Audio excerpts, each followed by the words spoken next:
Tyler's classmates and even his neighbors are in shock, not because they think he couldn't have done it, but because they believe there's no way he acted alone. This wasn't just Tyler Robinson. This had to be part of a much bigger plan. Even Candace Owens has warned the world.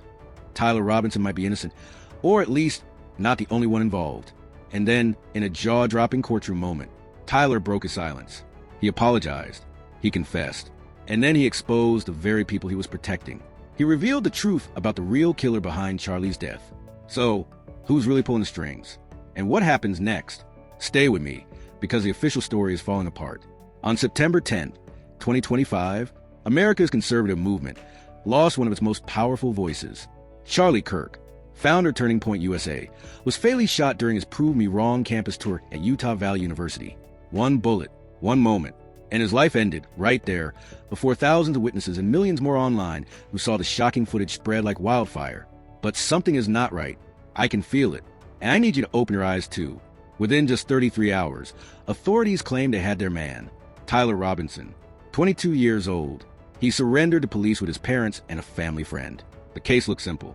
The evidence looked overwhelming. DNA on the rifle, text messages to his roommate, a handwritten note saying, "I had the opportunity to take out Charlie Kirk, and I would take it." But as the dust settled, strange cracks began to show. The shot was too precise. The timing was too suspicious. And the evidence? It didn't quite add up. Ballistics experts said the wound didn't even match the weapon Tyler was supposed to have used. There wasn't even an exit wound, which made no sense for such a high-powered rifle. The so-called confessional texts, they didn't have timestamps. They sounded scripted.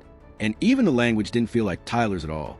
Candace Owens herself called them out, saying they looked fake, even doctored. And then came the photo. Hours after the shooting, Tyler Robinson was spotted at a Dairy Queen. Calm, relaxed, ordering food. Does that look like a man who just pulled off one of the most high-profile assassinations in America? And here's the strange part. In the photo, Tyler is wearing pieces of both outfits the authorities claimed he changed out of. The timeline doesn't make sense. Nothing about this adds up. Even the investigation itself feels off.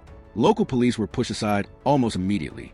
Federal agents swooped in, seizing footage, collecting evidence, and shutting down independent analysis. Why such heavy federal involvement if this was just one disturbed young man acting alone? It almost feels like the story was being shaped, controlled from the very beginning. And here's the question nobody wants to ask. Who really wanted Charlie Kirk dead?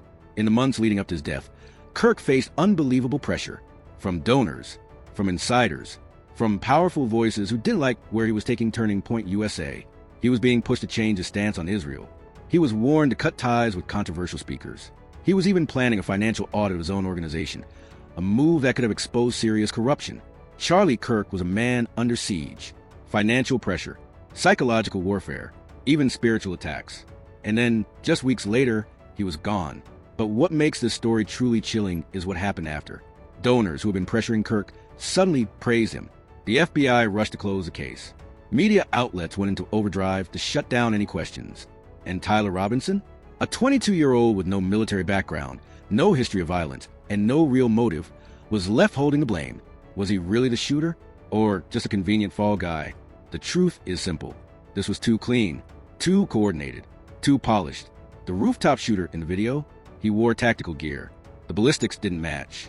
And somehow, despite dozens of cameras at the event, there's no footage of Tyler actually firing the weapon.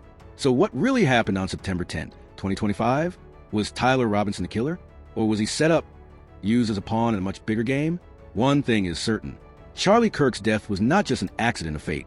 It was a message, a warning, a reminder of what happens when someone dares to challenge the wrong people at the wrong time. Thank you for watching. If this story shocked you, hit like, share this video, and don't forget to subscribe for more. The truth is out there, and we're not done searching.